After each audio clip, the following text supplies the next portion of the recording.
And the National Democratic Party, NDP, has sued the Electoral Commission for disqualifying its presidential aspirants from the December 7 general elections. The party is seeking an interlocutory injunction prohibiting and retaining the Electoral Commission and its agents from going ahead with the balloting of presidential candidates until the court settles the matter. General Secretary of the NDP, Alhaji Mohammed Frimpong, spoke to Stephen Ainty on News at 10. We praying the court to interpret correctly what the EC says about disqualification. What we are saying is that disqualification is operation of the law. First, there should be a conviction of the alleged double voter registrant. Sentence must be passed, and the culprits should serve the sentence before the EC can establish a disqualification of the voter, and then later take off the person's name from the voters' lists. What we have said is that this subscriber member of the NDP had not gone through this process when we visited the North and got him to subscribe to the nomination of a presidential candidate. And therefore, a case of disqualification is not established by the EC. And we are also stating that even if that was the case, the EC had ample time to notify the party for any correction, because after all, each district is represented by two subscribers or members of the party. We had almost about 5 members in the waiting for any such subscription. And therefore, the reason that the EC is basing its disqualification on is untenable. We think that the EC is also not interested in conducting the elections on time by its mass disqualification of presidential candidates and not following the rules. The EC might be suspected of some grand scheme of scuttling the 2016 elections.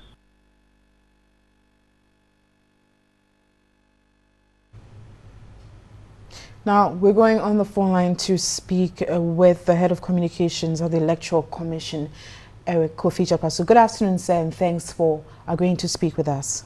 Good afternoon. Now, 3 parties, which is the PPP, NDP, and GCPP, have sued the Electoral Commission. Has the commission been served? Thank you very much, and good afternoon. Yes, we received the suit from the PPP. We've been served with that of the PPP. Meaning you haven't received the 2 others? No, not as we speak now. Okay, and is this likely in any way going to affect the electoral calendar? We wouldn't want to speculate. As we speak, we are ongoing with our activities, but we are even yet to go to court. So our processes, our procedures are still ongoing. All right. Well, and one thing that has come up is a story I just read about the Justice Georgina Theodora designating 17 specialized courts to deal with electoral disputes. From the Electoral Commission's point of view, what do you make of this? Hello, I can hear you well. Can you hear me, sir? Is it better now? I can hear you now.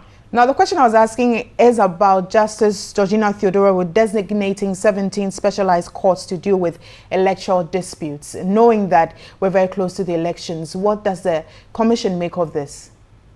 No, it's a welcome news. It's a means of resolving electoral disputes, and I think by designating courts and judges specifically to the electoral dispute is welcome, because that will lead to a speedy resolution of any electoral dispute that we may have before, during, and after the election. All right. Well, thank you very much, Eric Kofi-Japaso. He's the head of communications at the Electoral Commission. You're still watching Media Live. You can send your comments on our social media platforms, News on TV3.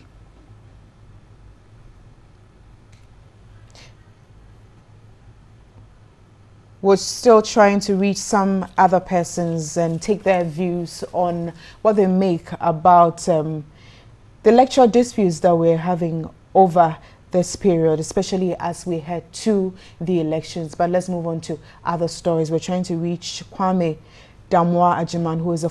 Good afternoon, sir, and thanks for your time. Okay. Can you hear me, sir?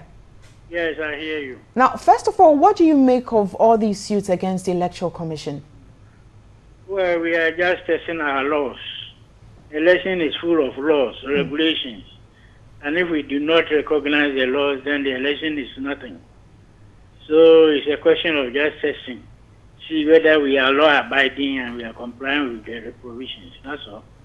Now, I just spoke to the head of communications at the Electoral Commission. I did ask him a question about the Chief Justice designating 17 specialized courts to deal with electoral disputes. But you just also mentioned that we're testing our laws. Is that the way to go?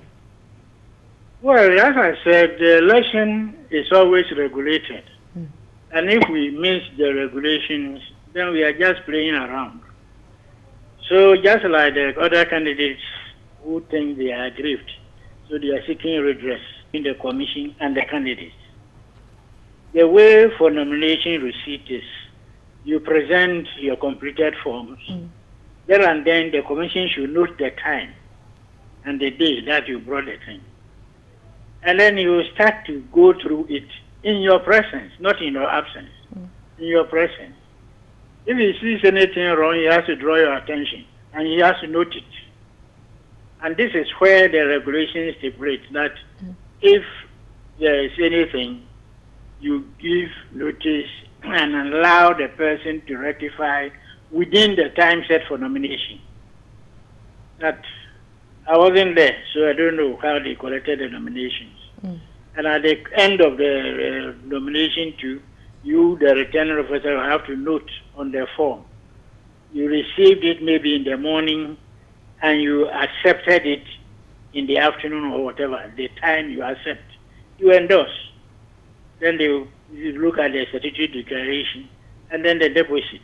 That the nomination is completed. That is all. All right, well, but with your experience, yes, you've mentioned specifically that the rules and regulations must be followed, but there are others who think that there are some better ways to go about it than heading straight to courts to deal with the matter. What is the better way? Just to go and sit down and jojo or what? That jojo should happen on the period for nomination. Period for nomination. If they tell you this is not right, I give you time. We are closing maybe tomorrow by 6 o'clock or whatever. So you can go ratify and bring it back. That is it. That's the direct interaction. But you don't just collect and put down. I don't know what they did. In our time, you have to wait. You come in, you receive, as I said earlier, you note the time that you have received the forms, completed forms from the candidate or the sponsor or whoever. And then you start immediately. Fortunately, everything is with us. So it's a question of handing the form back to your IT experts, and they'll go and check all the details of people who are supposed to be the signatories and so on. They'll tell you this, that is a registered voter in District A or B or so and so. If there's anything short, you tell the person, you'll be present. Okay. Well, So there's the need for interaction. Thank you very much, Kwame Damwa Ajiman. He is a former Chief Director of the Electoral Commission, currently the Director of Electoral Affairs for the Center for African Democratic Affairs.